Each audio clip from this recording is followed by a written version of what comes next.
Hello, everyone. Welcome, welcome.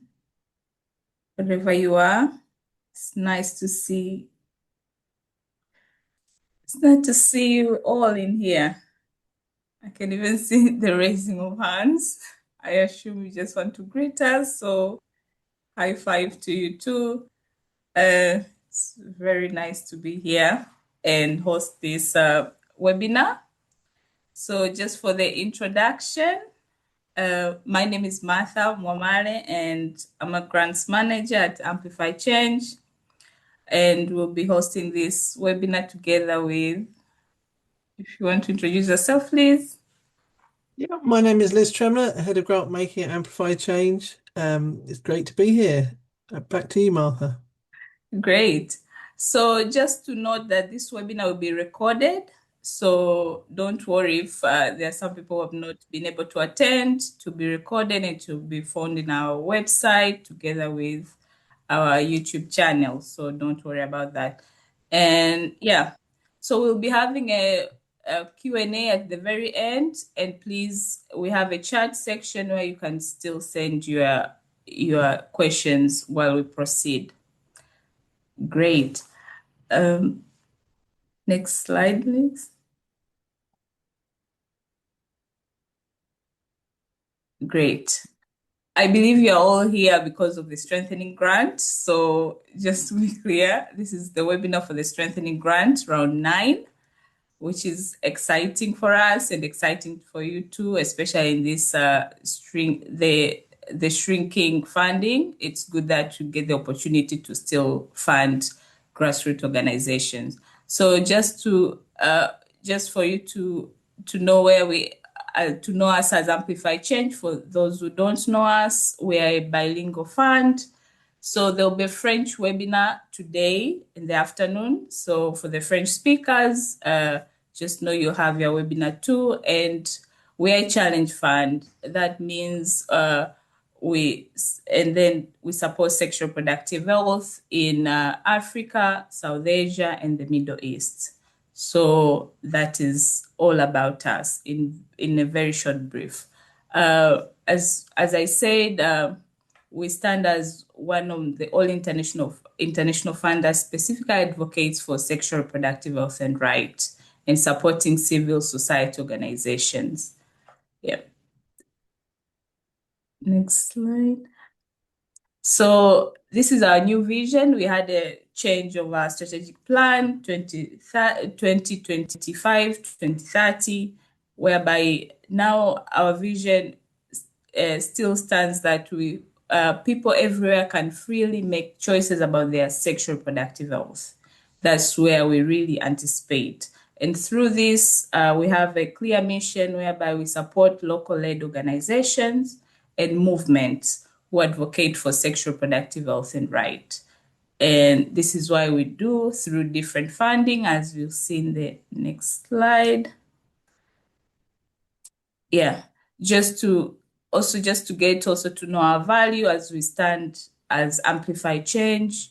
Uh, One of our first values is respectful, and that also transforms also to our grantee partners, where the way we communicate and how we do all our work, and also collaborating, because we believe we can't do this alone. So we always work collaborative together with our grantee partners, accountable, whereby accountability just not transfers to us, to our grantee partner, but to also vice versa, but also to our donors, and also adaptable. As for those who might know us, we are very, very flexible in how we work. And above all, we are impact driven. And that's why where we focus in the advocacy work that we support. Yes. Next slide. Yeah, as I said, in the support for the CSOs, what we do is funding, but beyond that, we also strengthen organization, and you'll see that in different ways through the different causes that we always offer at Amplify Change, and also through through the 40% organization funding that we give, whereby you can use 40% of the money that we give for you to strengthen your organization, and also supporting movement in general. We are not building movement, but we support movement and foster those connection and peer learning. And if you are aware, we also have a community of practice called Circle, whereby a grantee partner can communicate and also get to learn and interact between one another. So it's not just the funding. Once you get the funding from us, you get more than that. You get the organization strengthening, and then the aspect of peer learning and fostering movement. Great. Yeah. Just to get a glimpse of our impact, as you know, we started in 2014, and since then we have had 72 funding rounds, and we have given grants to 1,509, and also that sums up the funding that we have distributed of over 140 million pounds. So yeah, it's a big amount, and we are very proud of that. And it's good that the money goes to grassroots, and that's where we really focus at. Great. Though, as you said, we fund Africa and South Asia and Middle East, so majority of our money goes to Africa and South Asia. Great. Next slide. Yeah. So our impact so far, 89% of our grants goes to small and medium-sized organization. And you can see that after it's through different types of grant that we have. And also we gave 58% of the grant to not to be missed countries. And not to be missed countries for us, they're those countries whereby based on the different prevalence of example, prevalence of FGM or child marriage or any other environment which makes it harder for grantee partners. So we term those countries as not to be missed countries, and the list is on our website. And so we gave 58% of the fund to not to be missed countries. And these are the countries where we give priority to. And 98% of the grant are implemented where the civic space is is rated as very closed and replaced or obstructed. And as you are now the witness on how the anti-rights is also coming up, and how the space is shrinking for civil societies. And another slide, please. Yeah. So our goal is still to end gender-based violence, and this is the whole package of sexual reproductive health, ending unsafe abortion, sustained right-based sexual reproductive health services for all, and also sexual reproductive health education and information for all. And lastly is freedom from stigma and discrimination. So that's where really your proposal should align with our goals. And it can be one or two or many of these 5 goals that we have.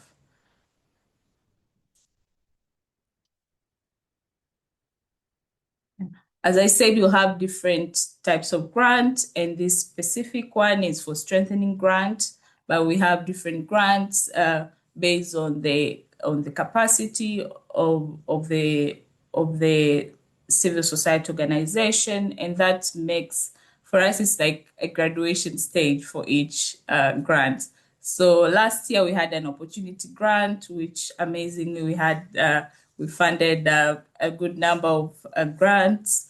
But this year we're having this strengthening grant, which we are aiming to fund. You can apply from 1,000 to 200,000 pounds, and for a duration of 2 to 3 years. So the minimum you can apply is 1,000. and the maximum is 200,000. So just to be very clear on that. Obviously, this comes with financial criteria, which Liz will tell us more about it. But the minimum is 100,000 and the maximum is 200,000. And this goes to a medium-sized organizations or movements, as long as you support our 5 goals that I talked earlier, and you are a local organization. Great.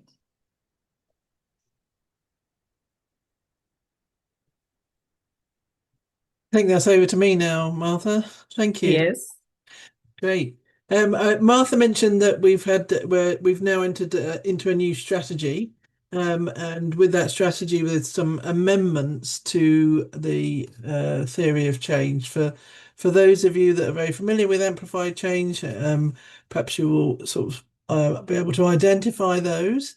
But broadly speaking, what we're seeing here is a little bit of a change in some of those long-term and medium-term goals. So we recognize the importance of movement building, and in the past we had that as a single area, but now we understand that there are different aspects to that movement building. So we're looking for increasing locally led advocacy, stronger local organizations, and more inclusive movements. If you look across the sort of 5 long-term results there, you'll see increased awareness of SRHR as a human right, that stays, more inclusive social norms and reduced stigma and discrimination. So that's social norms and discrimination there together.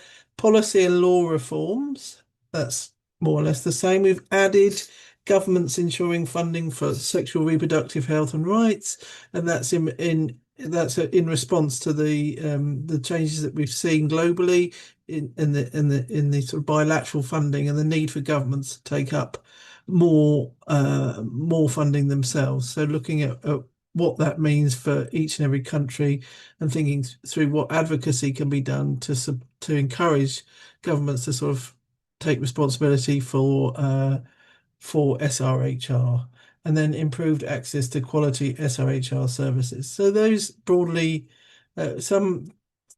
mostly it's the point around ensuring government funding. Then across the top there, the goals broadly they're the same. No, the biggest change there is around the SRHR education and information for all. Previously, we had what we've done is aligned more sort of outcome areas or target focus areas. In the past, we had one that was focused on youth, but that's obviously a population group. So we've just tidied that up a little bit. Okay, happy to answer any questions on that. We've got a question and answer session at the end. So Amplify Change works to a grant cycle. We've done the funding round design, we've done the fundraising to get money for the grant, and we're now at this application and assessment stage. So receiving the applications from you, we'll do our assessments and then make a selection. And then the process goes on, if you're successful, through to a due diligence and pre-contracting phase and a contracting phase. Implementation, whether the grant is active, and then finally a closeout. And across all of that, in the middle, you see communication, quality assurance, lesson learning, capacity building. So constant sort of feedback loops within this as well. So to the strengthening grant, I think primarily number one is to if you want to apply for a strengthening grant, make sure you're registered. Do that as soon as you possibly can. It's really important to make sure that you have gone through the Amplify Change website and you've gone into the grants portal and you've either registered your organisation or you go in on the previous registration and just check that that's all working properly. So please do that as soon as you can. So what is a strengthening grant? The aim of the strengthening grant is to support SRH advocacy work in small to medium-sized civil society organisations. I think that the size is small to medium in some countries, perhaps it's just medium in other countries. But you've seen the financial eligibility criteria that Martha mentioned earlier, but we'll talk more about. These projects seek to contribute. The projects seek to contribute to bringing about change in one or more of Amplified Change's goals or priority themes, those areas that were across the top of the theory of change. And as Martha mentioned, in order to help organisations become stronger and more sustainable, up to 40% of strengthening grants can be used to support the cost of organisational development and boosting organisational effectiveness. So do bear that in mind when you're thinking through the budgets and activities as you write your applications. Also previously mentioned are only civil society organisations from lower middle income countries listed on our website are eligible to apply. You must be registered and have a bank account for a grant of this size. In our smaller opportunity grants, there isn't the requirement to be registered necessarily.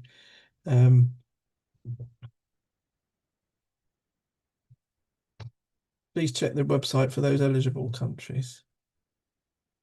So the duration of the strengthening grant is 24 to 36 months. So that's 2 years to 3 years. You can also have 30 months. That's 2.5 years if you choose. The funding round is open for applications for between £100,000 to £200,000. So we're not looking for applications of less than £100,000. Our assessment of you as an organisation at this stage to see if you have the sort of experience of working with grants of this size would be you to show evidence of an average annual expenditure over the past 2 years of between 150,000 and 350,000 a year. So if you take an average of your expenditure as an organisation over the past 2 years that you have financial statements for, then that should be falling between 150,000 and 350,000. As I previously mentioned, the organisation must have a bank account, and you must and please give consideration to this 40%. The sorts of activities we will support is really anything across these results areas. So policy and law, policy and law reform, I think it's fairly self-explanatory. Ensuring a lot of this can be, work with lobbying or working across, talking to parliamentarians, working with governments, local governments, government, all levels to ensure this funding for SRHR.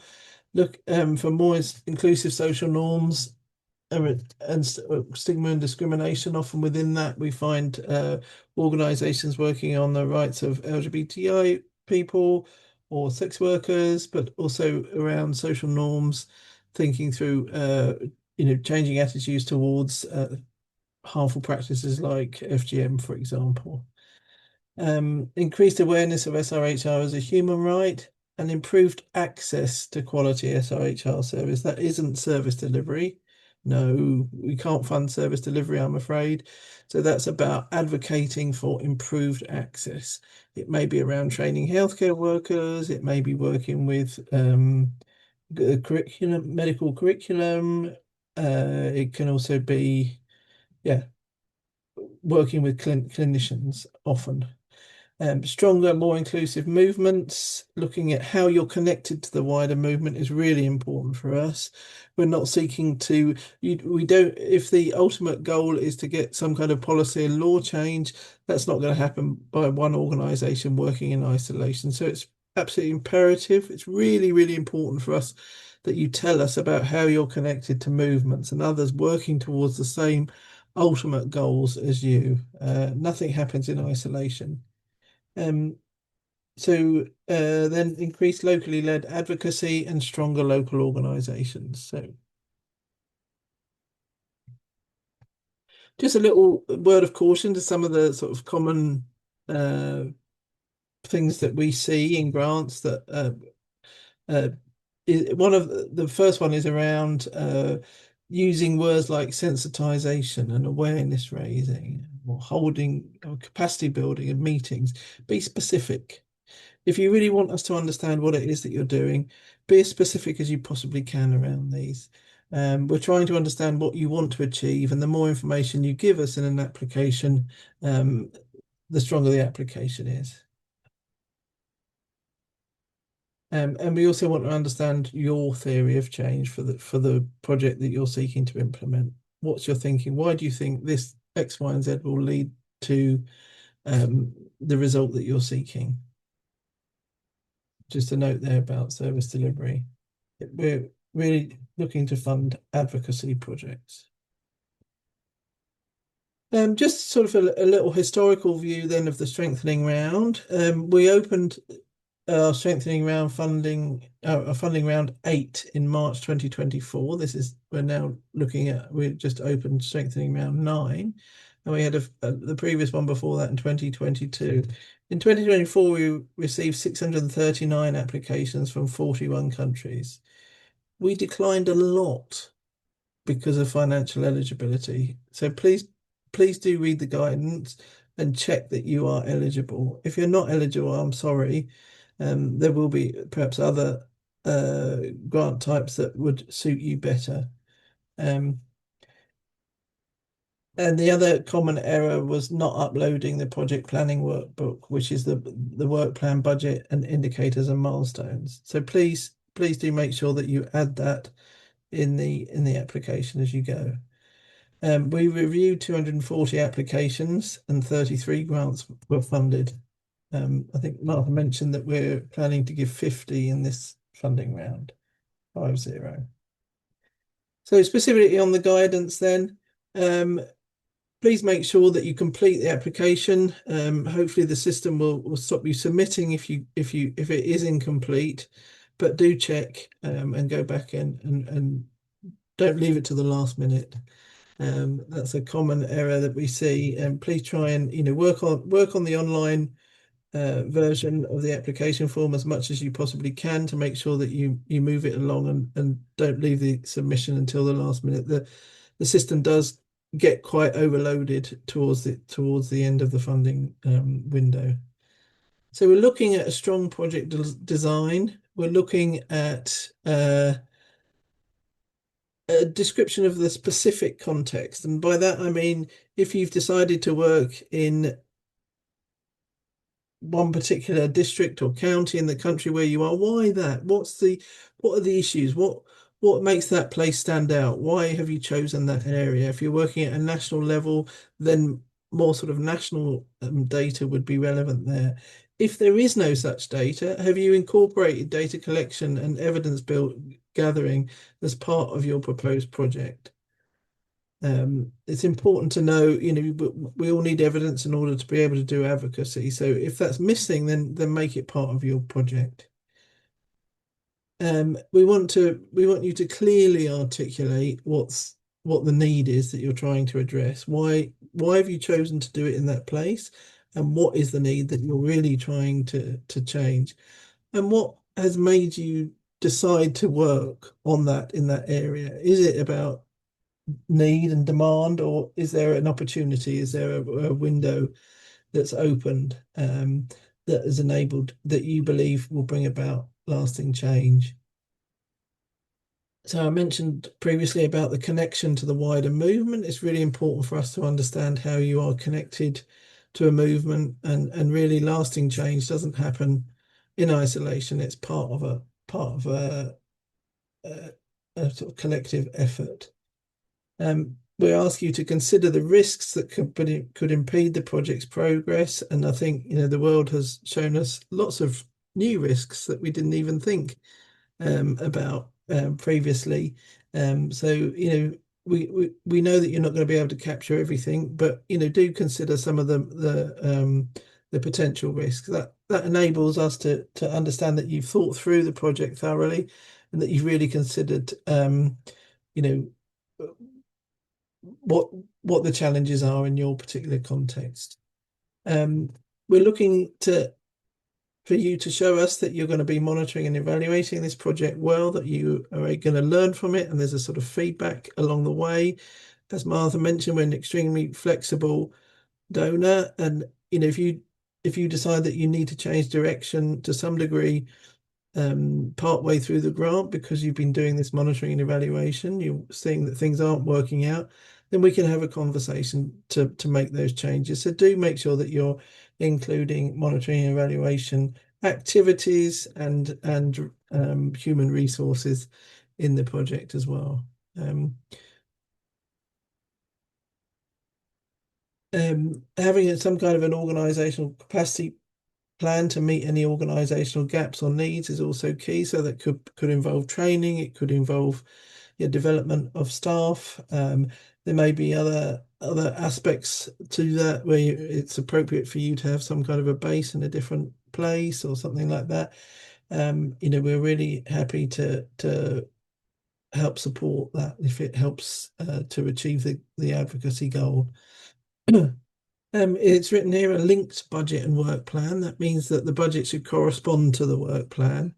And we'll be looking for that as we review the documents as well. So if you're talking about activities in the work plan, then they should correspond to the budget lines in the actual budget. And then having a thought to sustainability as well. What happens when the funding finishes? What's left? How does the sort of the work continue? What elements of that can continue potentially without direct funding? So no, just to say that we're keen to support new or courageous work. Don't shy away from difficult environments. We want to try and support and help, and recognizing that different approaches sometimes need to be tried and tested, rather than just doing the same old. The world is very, very different these days, and I think perhaps our response needs to be creative, and indeed courageous. So we really want to hear those ideas, and bring about this improvements in sexual reproductive health and rights. I'm seeing a nice number of questions coming through, and we'll take some of those. We're having a Q&A session at the end. If Martha's unable to keep up in the chat. Thanks. So what's new in this strengthening round? In the previous strengthening round, we had a slightly different annual average expenditure between, it was 250 to 500. We've now dropped that to 150 to 350,000. And the reason for that is that we recognise that a lot of organisations have had their budgets cut, be that because of ending of USAID funding, different reasons. So we've tried to in the previous funding round, the average was 334.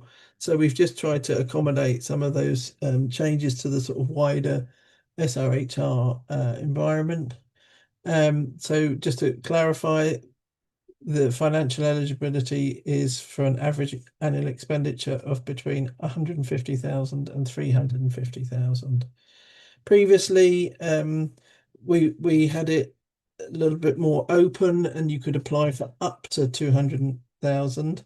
In strengthening round 9, this funding round, we've put a lower barrier on that, 100,000 to 200,000. That fits a little bit more neatly with our other funding types, and hopefully will encourage folks to apply for a reasonable amount of money. We will be looking at your ability to spend that money and to use that money, and that's why we have the threshold of financial eligibility.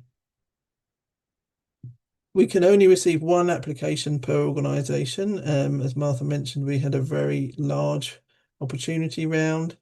We received 2,400 applications for 100 grants. So that was problematic for us to get through all of those reviews in the time frame. So as a result, we've decided to just stick with one application per organisation. Martha's already spoken about the countries that are eligible, and we're actually having a quota for applications from the government's ensuring funding for SRHR results area. So there will be a dedicated quota for organisations that are working to achieve government ensuring government funding for SRHR. We re we recognise that that isn't possible. For example, around issues that are criminalised in a particular context, that's never going to be a possibility.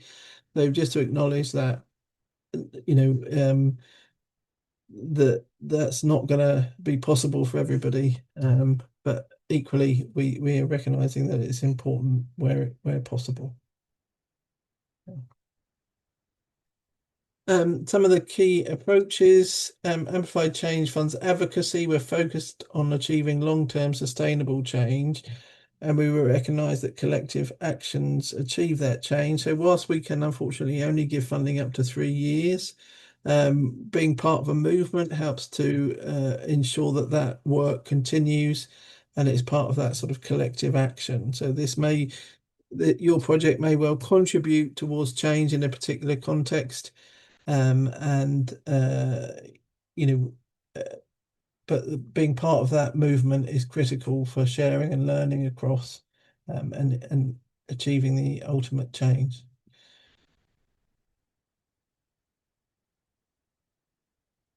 Martha, I think I'll go back to you. Thank you, Liz. Yep. So for those who are asking, where can you get this or this other information? So you can get them on our website, and this is the screenshot of our website. So if you go to our website, which I've also put it in the chat, uh, and then you click the apply button, and then that takes you to strengthening grant, and then you click the learn more, and then you get to understand more what is all about the strengthening grant on the which countries are eligible, what are the other financial criteria and details, and also the important dates. So our website is you have to go to if you want more and more information. Yeah.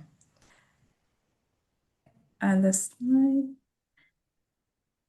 Yeah. So we tend also to add all other information which can help, including frequent asked questions, and how, if you're an existing user, how to get in through our flags, to log in, how to register if you're new, and also other guidance, a lot of guidance. I think we really try our best to give a lot of guidance, but I think reading is not our cup of tea.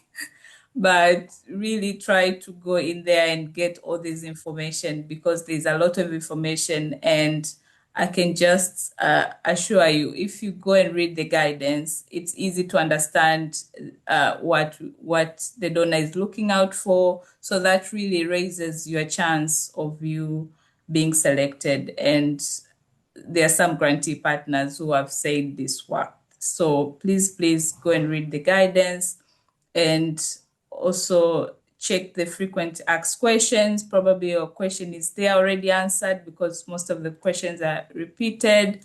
But obviously, if you still have a very personal question regarding your organization that you want support, we have our inquire inbox, which you can send your question there. Yeah. And yeah, so just Move on. the slide. Yeah. So what happened next?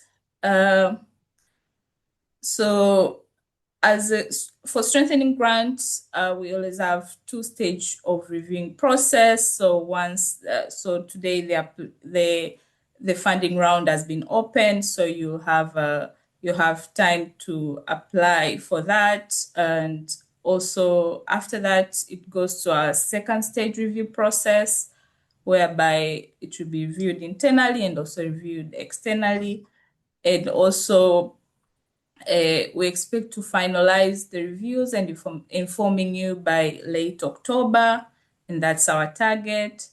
And also, after you have been informed, and then for those selected, which we anticipate is 50, as Liz said, they'll go to the due diligence process, and that's that is, we'll have to review the organization. For those organizations who are having fiscal sponsor, we'll have to also have a due diligence of their fiscal sponsor.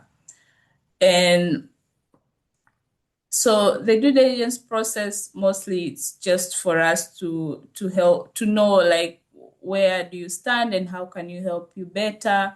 And that's also might even inform also how we also use the organization strengthening budget line, yeah, in the future.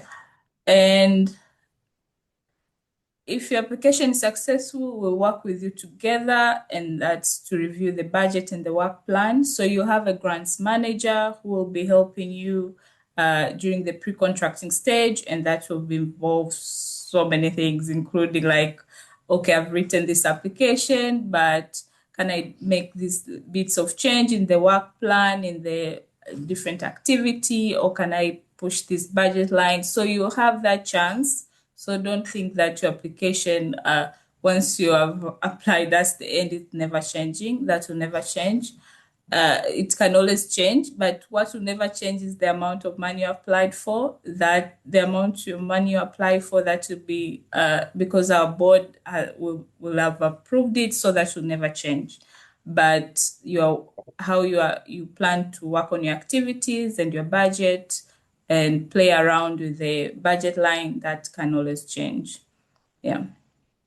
And we anticipate to start this grant by Q1 of 2027. And as we said, pre-contracting can also be a very long process, and also depends on how fast you are also to cooperate during that type of email exchanges, and because it needs also a lot of work out how to polish it before we move to contracting stage. But we anticipate by 2027 Q1, that is, we'll be having you already be granted the grant, right?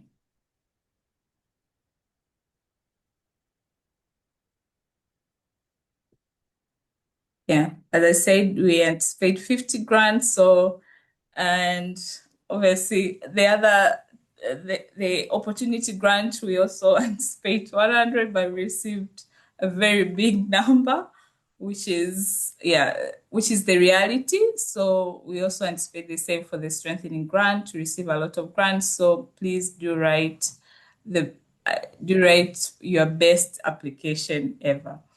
And yeah, so we have tried to we now have a bit of 20 minutes to answer the questions, which we have been putting them in the chat. Some have been answered, but some not.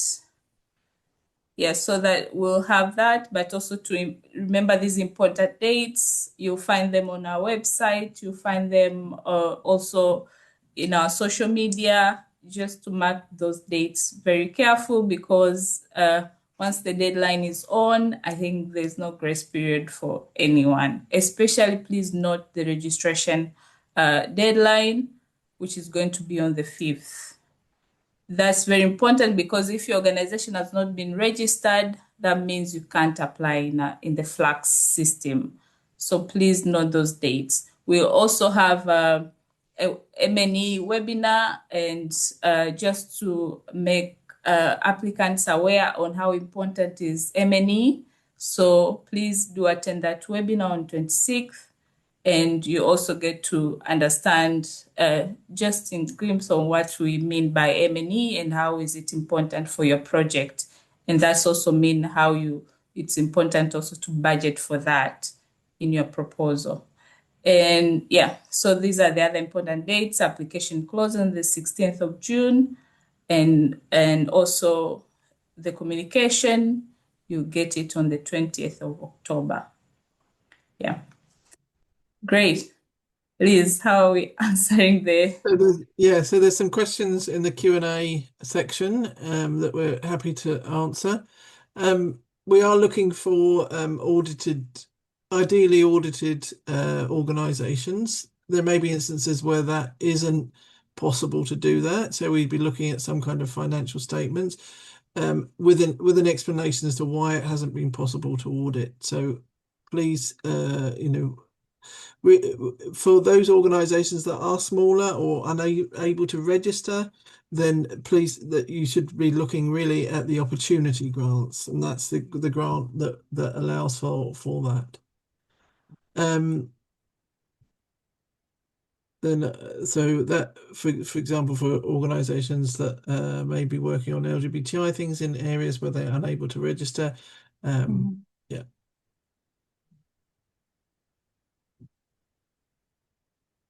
Um, What solution did you provide in relation to LGBTQ community? yeah, I think Okay, you there's have the answered opportunity that. grant. If an organisation is currently has an annual average expenditure, so it's an average expenditure. So if you take the last two audited or last two financial statements, and the average there is under 150,000, then unfortunately you're not going to be eligible for this funding round. Um, What do you mean by supporting an organization working on SRHR beyond their local communities?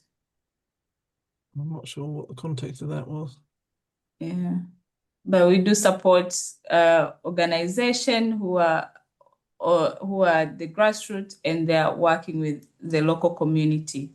So we hope your grant will be used to support all the projects that are within the local community. It can be at the very local level or it could be at the national level, and some of the grants are even at the regional level, and some even go beyond and work with other UN agency. Yeah. So it all depends on where do you want to work at, but at the very end, it has to really the local community has to be your very end to uh where they it's trickle down there, yeah, to support them. Yeah.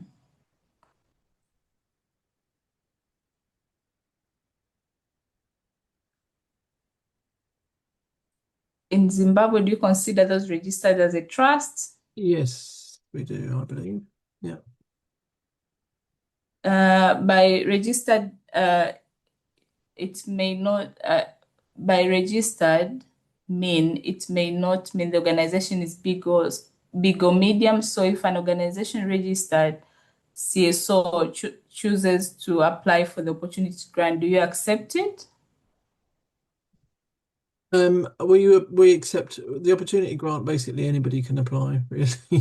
Um, As long as you have the basics of an organisation, and we don't require you to be registered. So there's not this that would be in the opportunity grants would be in a separate call to this. This isn't the right space, but and we, as Martha mentioned, we had one last year. Not we're not exactly able to say when the next opportunity grant would open. what if your organization rebranded? Could we still use the already existing registration? How do we change name on the system? I think, yeah, you can send that to the inquiring box and they'll be able to change the name of your organization. Yeah. So please just send an email to inquire, asking to change the organisational name, and maybe if you can submit the paperwork where that name change happened in the registration process, that would be great.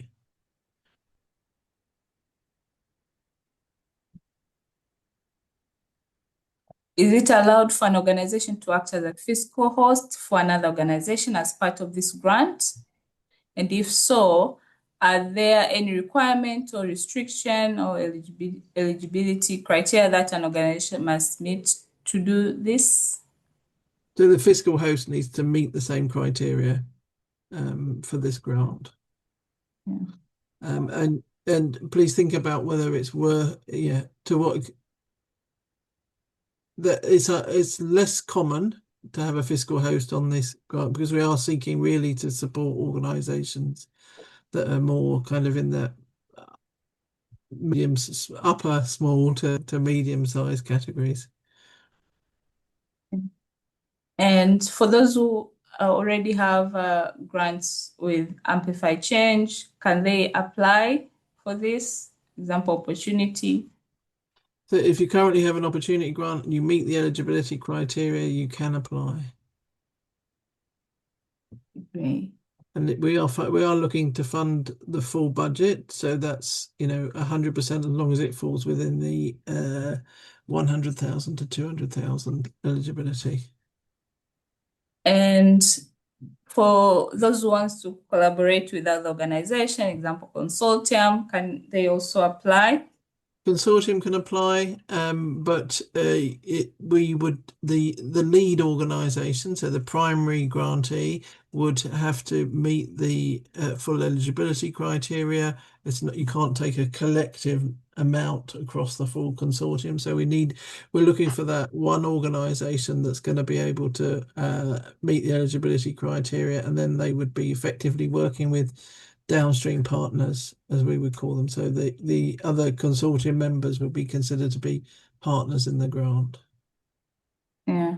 And also just to also answer this other question whereby someone thinks if they partner with a medium-sized organization, that means uh, they can fit to apply. But I think we only choose there's only one applicant, and that applicant should meet the criteria. So you can't join two organizations and combine the funds for you to meet the criteria. Great. Uh, will you share this PowerPoint, please? So again, Will we share the PowerPoint? we will. Yeah, well, this session is being recorded, and it will be in the next day or two. It will be uploaded to our website, so you'll be able to Yeah. hear all of this. Yeah. And another one is asking about the application link, which we have put it in the chat, but we can put that again. Uh, there's a lot of questions regarding the expenditure. I think it should be very clear, like if you really don't meet the expenditure, that's out the annual expenditure, it's automatically you'll be disqualified. And that will be at the very, very first review stage before even we look at your project. So please look at the annual expenditure, and if you don't meet the criteria, please do not apply. And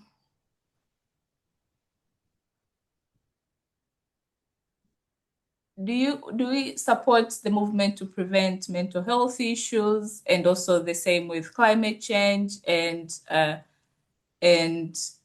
intakes of drugs, stigma, discrimination, those Yes. So intersections? all of those intersections with sexual reproductive health and rights, we certainly would support. Yeah. Great. Yeah, a lot of questions regarding the consortium. Yes, you can work as a consortium, but one person has to apply who meets the eligibility the criterias.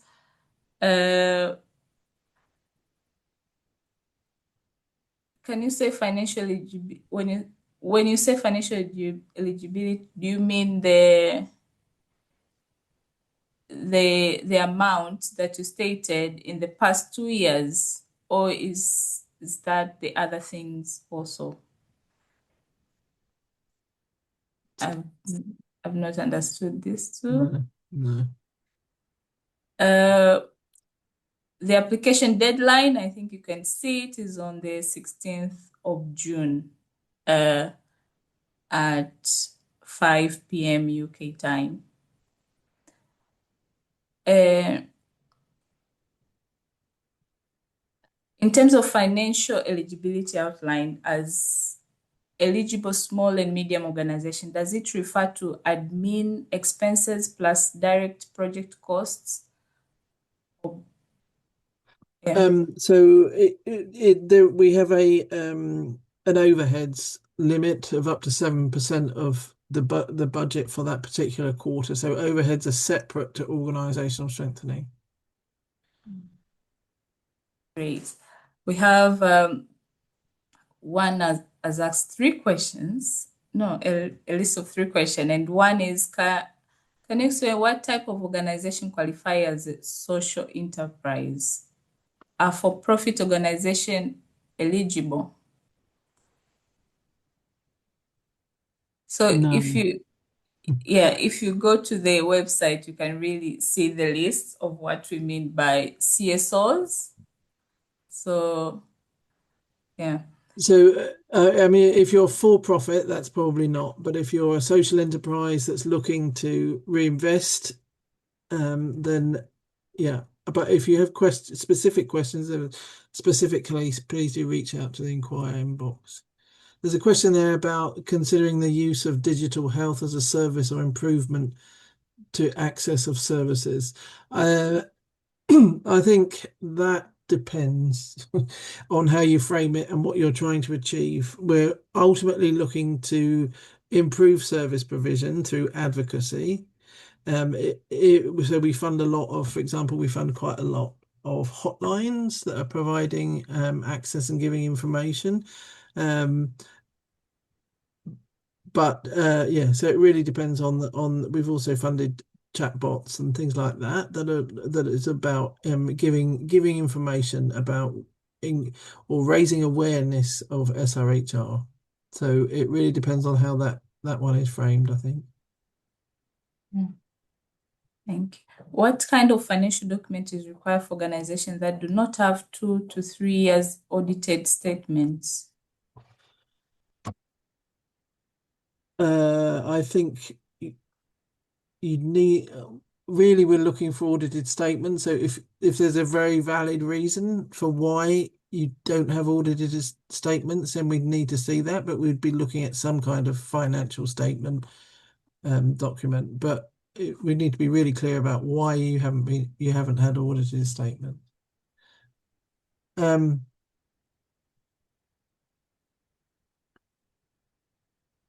Okay.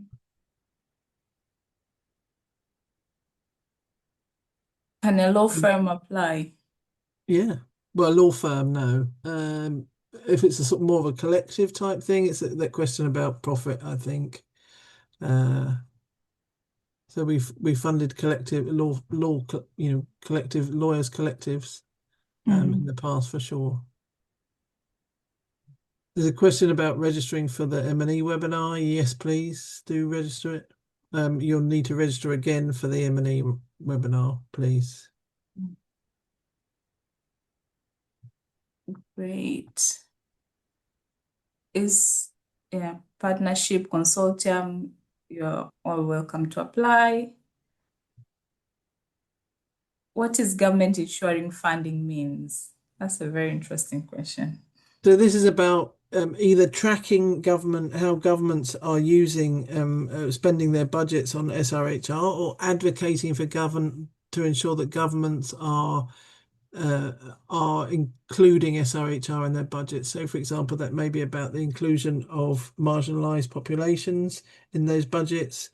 It may be just about increasing the amount. So maybe, maybe the advocacy needs to be with the Ministry of Finance rather than the Ministry of Health, for example. So just being a little bit more creative about ensuring that money is available in this day and age for SRHR, and for that to be as inclusive as possible. Yeah, and just to be clear, the webinar recording will be shared. Is the fund flexible in purchasing land or property for the project implementation and sustainability? No, I'm afraid not. We can't Yeah, uh, no well, land, no car. advocacy. Yeah, we can't have buildings or land, I'm afraid. That's not permitted by the by the governments that support Amplify Change. It's where this money comes from.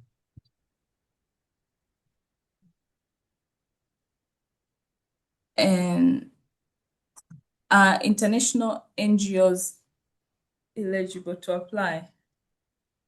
No, sorry, I'm Apply. looking at funding grassroots advocacy. There's a question there about exchange rates. If you've got audited accounts, they should be taken into.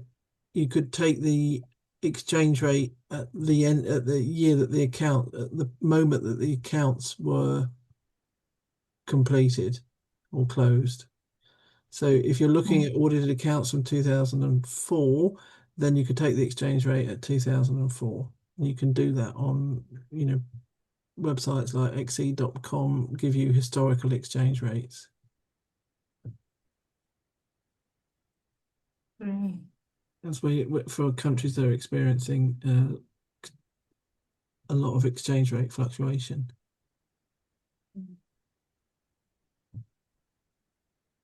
Is Philippines eligible? No. No. Uh,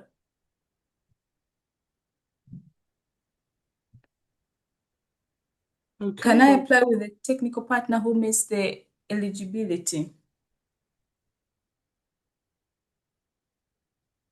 as long as they're locally, if they meet the other, yeah, all of the other eligibility, their local organisation, etc. Yeah.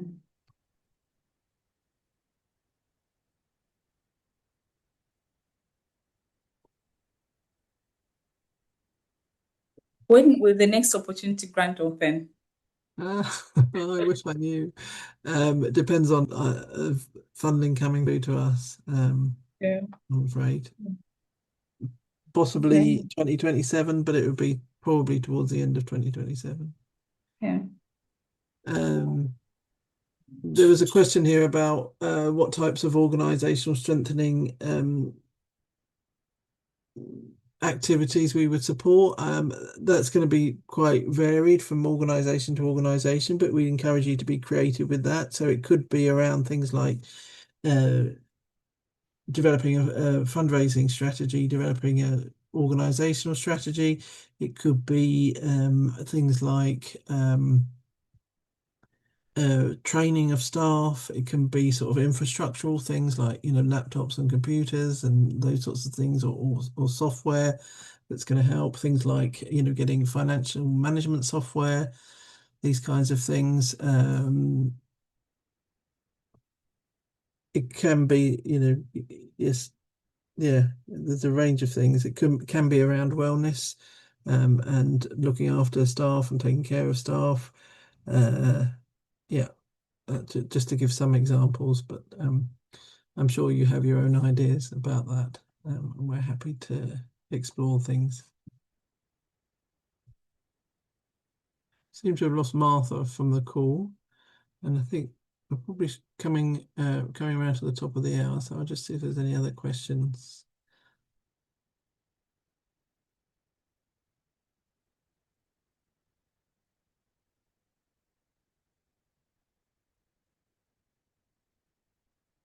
I'm having to read an answer.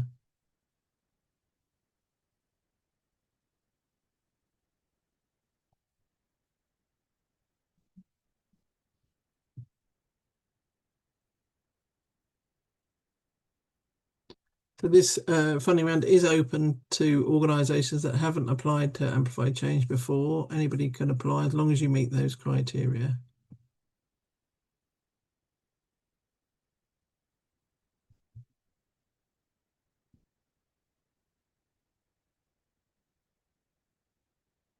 We have quite extensive guidance on our website about things like exchange rates, losses and gains, and I'd urge you to go and have a look there around some of that. We're trying to be as flexible as possible with those.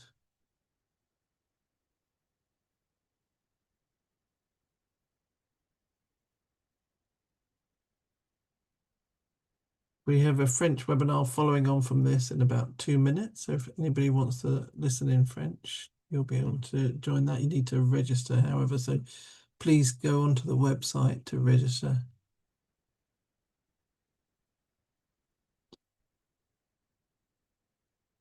The recording will be on our website in a few days, and we'll circulate that on social media.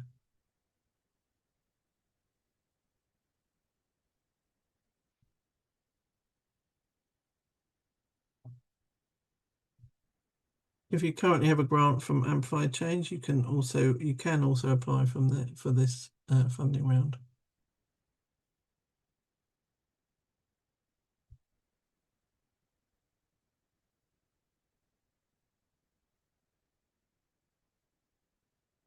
If you're a regional organization based in Africa or South Asia, then in theory your country offices could apply.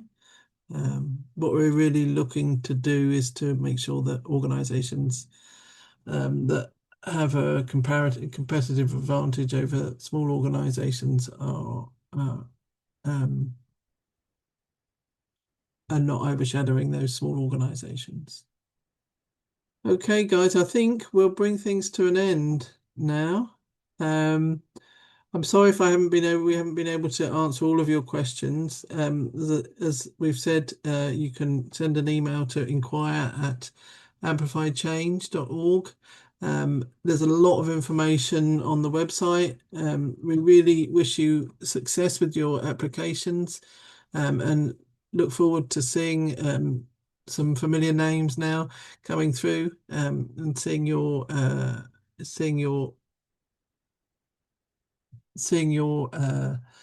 applications.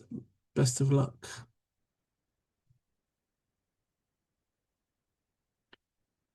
Okay, thanks everyone. We're going to close down now. I'm sorry if we haven't answered all of your questions. There's a lot coming through, but please send it to inquire.